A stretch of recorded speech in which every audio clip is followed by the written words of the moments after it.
we want to talk to you and make sure that they go vote. We're not knocking on every door on a street. It's very targeted to make your efforts most efficient and make best use of our time and resources. So this is a walk packet. Has anybody here ever canvassed before? Yeah. Not in US. Okay, perfect. Okay, great. So this is the walk packet. You have the map here and the dots. The dots are just like a guideline to kind of give you an idea of this layout and the spread of where you're going to be walking. But there are exact addresses and names and information about the folks on your list here. You will see there's at the very far left, there is a section that's ballot requested ? So in Ohio, we have absentee voting. You can vote by mail. You don't need an excuse, so anyone can do it. And so we have a record of who has requested that absentee ballot. If you see that they have requested it, we're just trying to follow up and make sure that they mail it back on time. Should they have gotten it already? Yes, they should have got. If they requested it recently, they might not have gotten it yet. Okay. But for most folks, they probably have received it already, given that the election is coming so close. We don't have any more request forms on hand, just because it's too close for us to be handing those out yet. If they want to still vote absentee by mail, they can still do that. Let's say it's the 2nd. They have like a day or two left to get that.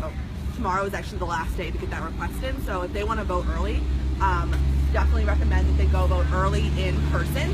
They can do that at the Board of Elections here in Cuyahoga County, which is downtown at Euclid and 30th. The information about that is right on these handouts right here. Yeah. No, yeah. So they can, most of the time if you say Board of Elections, people will know where that is, just downtown. These are the hours. This is the calendar with the hours for the Board of Elections. They can go vote today if they want to. Today is Friday, so it's open until 7 p.m. They can vote tomorrow, they can vote on the weekend up to Monday, and then on Tuesday they're going to vote at their local polling location, which is right in their community. We are encouraging early voting here in Ohio. It's the best way to turn out the votes for Democrats. Something that's a pretty compelling reason for a lot of folks to go vote early is in 2012, Obama lost the popular vote on Election Day, but because he had run up the score so much and won every day of early voting, we were able to take the state. Unlike a lot of states right now, Ohio's neck and neck. We really need to turn out the vote, especially places like here, like in Cuyahoga County, where it's so Democrat.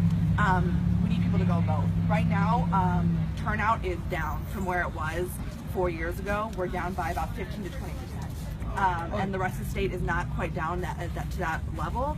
And the rest of the state's much redder, much more Republican than we are here. So we're really relying on this county to kind of boost turnout for Hillary Clinton. So what you're going to be saying to folks on the doors is just introducing yourself first. I would say, hi, my name is Anna. I'm a volunteer with Hillary Clinton's campaign. If someone is a little reticent to like open their door to you, saying that you're a volunteer with the campaign is kind of a way to show you're not there to sell them anything, you're not there to like really disrupt their lives, just coming to talk to them about their plan for voting. Most of these people, again, should be Democrats, so you won't be needing to do that much persuasion, but we are targeting some persuadable constituencies, mainly Republican women, for obvious reasons. We think those as a vulnerable target that can come over and vote for Hillary Clinton. So from there, once you introduce yourself, you ask for the specific person on your list.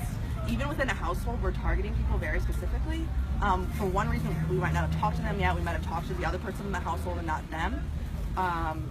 Or someone else in the household might be Republican, and any given reason why we're just targeting that person specifically. You only want to record responses for someone that you actually talk to. The effect of canvassing is to have those face-to-face conversations. So once you identify yourself, you say, I'm coming by to see who you're voting for in the election this year. If they're supporting Hillary Clinton, amazing. We will also want to ask about Democrats down the ballot. Our Senate race here is still up for grabs.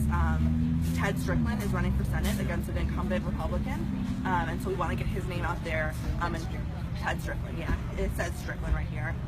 So what I normally do is I say, are you supporting Ted Strickland and Democrats all the way down the ballot? We want to make sure we're lifting up the state house as well as just not just the presidency. So those are HRC support is Hillary Clinton. Strickland is for the Senate race, Ted Strickland, and then other Dems. It's just all Democrats.